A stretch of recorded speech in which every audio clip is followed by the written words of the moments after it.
Bueno, vamos a explicar un poquito sobre el término paramagnético, ¿sí? Que tenemos acá, y el término diamagnético. Bueno, esto tiene como una especie de contraparte clásica, ¿sí? Uno puede hacer el tratamiento clásico de todo esto y bueno, les van a salir términos igual, parecidos a estos, ¿sí? Entonces, si uno hace el tratamiento clásico, uno puede identificar esto que está aquí como un momento magnético, ¿sí? Q sobre 2me por el momento angular, pues es el operador momento magnético. Entonces, el momento magnético m, supongamos, m es igual a Q sobre 2me L, ¿sí? Mecánica clásica, ¿cómo habíamos definido esto? En mecánica clásica, nosotros sabíamos que una especie de mu, ¿sí? Le decíamos mu, al momento magnético, pues era igual a la corriente por S, ¿sí? Donde S pues era el vector, ¿sí? Eso era vectorial, ¿sí? Era el vector de superficie, donde la magnitud de este vector pues es el área de la superficie, ¿sí? La superficie que encierra, digamos, si es un electrón que está girando, digamos, alrededor de una carga positiva, entonces ese electrón te encierra una superficie, entonces el área de esa superficie es la magnitud de este vector. Y la dirección de este vector siempre es perpendicular a la superficie. Entonces, fíjense que el momento magnético, ¿sí? El momento magnético, como lo definen ustedes en electromagnetismo, es de esta forma, ¿sí?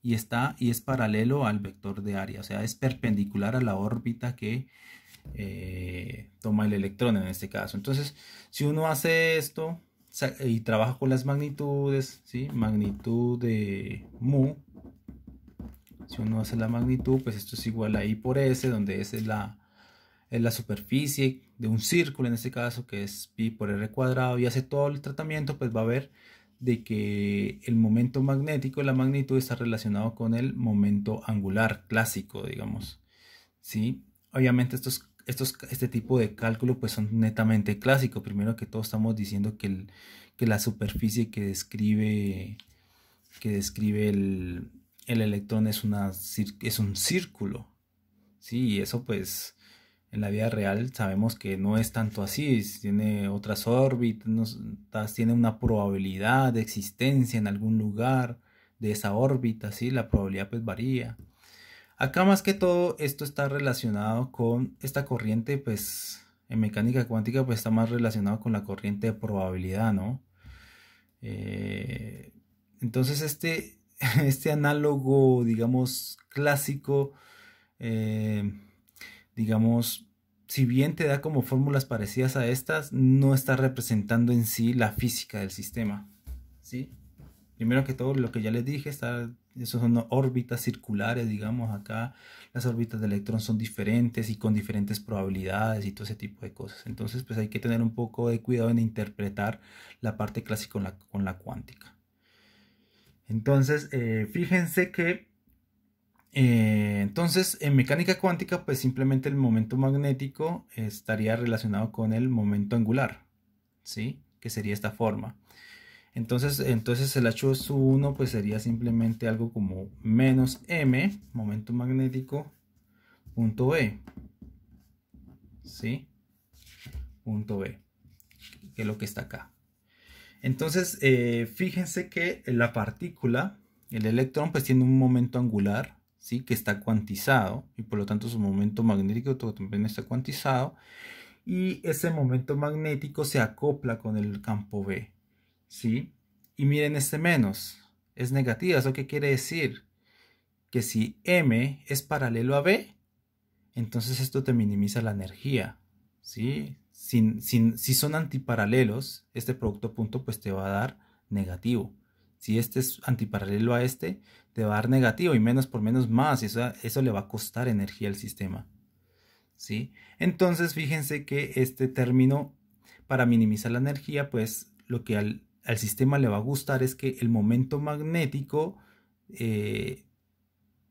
tienda a ubicarse en la dirección de B, ¿sí? del campo magnético.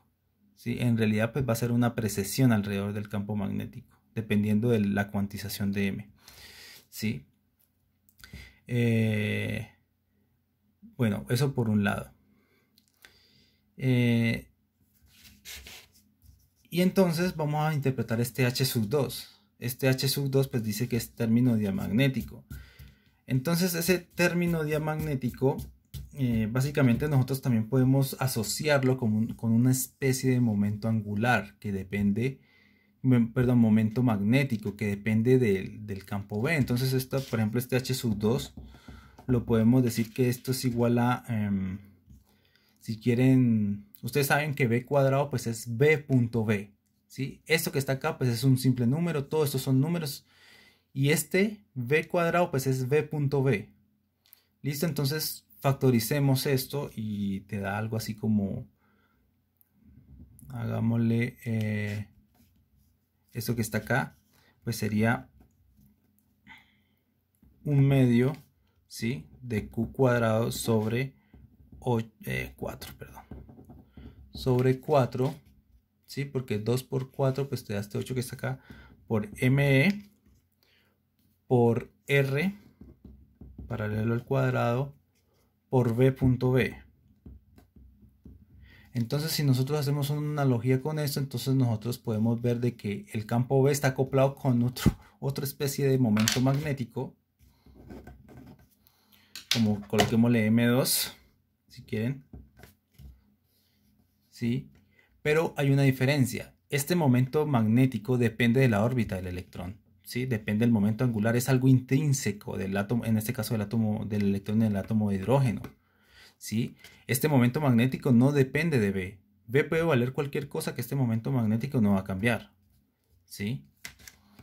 Pero este que está acá, fíjense, perdón, extendamos esto hasta acá, todo esto, fíjense que sí depende de B. En el caso particular, cuando el campo magnético es 0, ¿sí? Cuando el campo magnético es 0, entonces, pues este momento magnético 2 pues va a ser 0. O sea que este momento magnético va a depender del campo magnético externo, ¿sí? Este momento magnético va a depender del campo magnético externo. Y esto básicamente se traduce en, por ejemplo, de la ley de Lenz, ¿sí? La ley de Lenz, o sea, un argumento clásico sobre este término es, por ejemplo, la ley de Lenz. La ley de Lenz nos dice que si hay un campo magnético, si hay una corriente eléctrica en una espira, por ejemplo, y de repente prendemos un campo magnético, ¿sí? Entonces lo que va a hacer es que se va a inducir una corriente en esa espira de tal forma que la corriente de esa espira te produzca un campo magnético que se oponga a la dirección del campo magnético externo, ¿sí? Entonces este campo magnético va a inducir un momento magnético que te produce, que trata de oponerse al campo magnético, trata de suprimirlo, ¿sí? Y fíjense el signo de esta energía, esto es positivo, ¿sí? Esto es positivo, o sea, al sistema le cuesta energía. Todo esto le cuesta energía. Aquí no hay ningún término, todo esto es positivo. No hay nada que sea negativo. Este está al cuadrado, este también, esto está al cuadrado, todo es positivo. Entonces, cuando aumenta el campo magnético, pues entonces el sistema pues va a querer aumentar su energía para oponerse al campo magnético externo. Entonces, el diamagnetismo está relacionado con la inducción de un momento magnético que se oponga a la dirección del campo magnético, ¿sí? Bueno, entonces fíjense que bueno, de ahí ya podemos responder, darle como una especie de interpretación clásica a este tipo de elementos. Bueno, ahora pasemos a algo interesante, ¿sí? Pasemos a los órdenes de magnitud. Resulta que la energía del electrón, si uno calcula órdenes de magnitud, digamos, de la energía que tiene el electrón en el átomo de hidrógeno, ¿sí? Pues esa energía, si uno la calcula, y bueno, de hecho uno lo puede sacar del espectro de energía y todo ese tipo de cosas, esa energía es mucho más grande que este término de acá. Sí, es mucho, mucho más grande. Por lo menos para campos magnéticos que se puedan producir en la Tierra, acá en la Tierra, no son suficientes como para ganarle esta energía. O sea que esto siempre va a ser de una energía mucho menor a H sub 0, a la energía del electrón en el átomo de hidrógeno.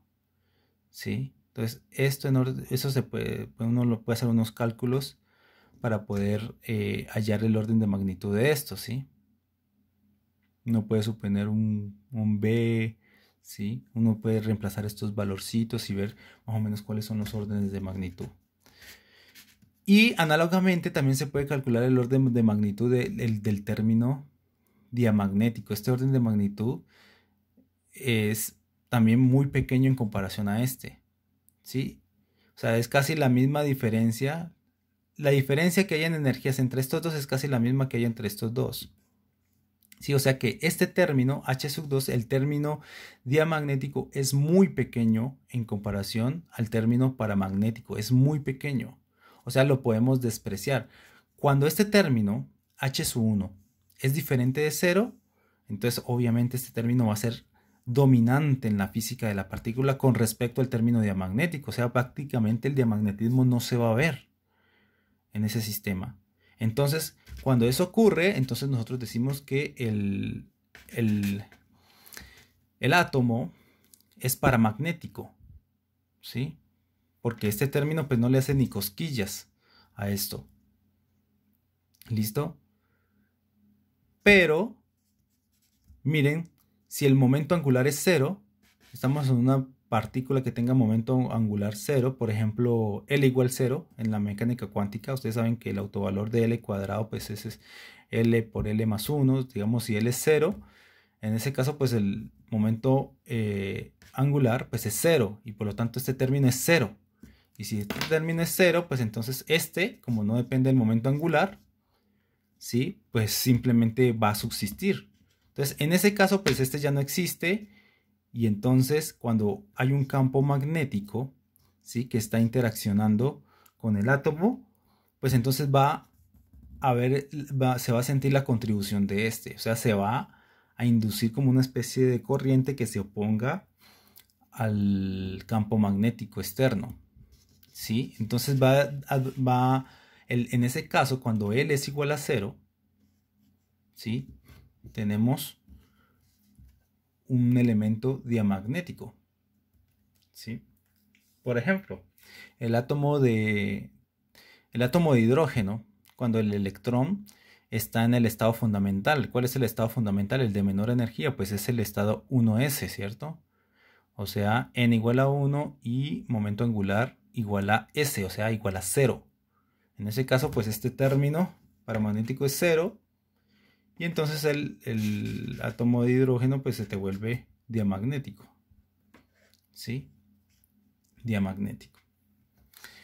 Entonces, eso es más o menos más un esbozo, digamos, de cuáles elementos son paramagnéticos y cuáles son diamagnéticos. Sí, ojo que aquí no estamos teniendo en cuenta el spin, que es algo importante, digamos. Entonces, con el spin ya es otro cuento, ¿sí? Ya es algo mucho más realista, que lo vamos a ver después. Bueno, básicamente esa es la interpretación de estos dos términos.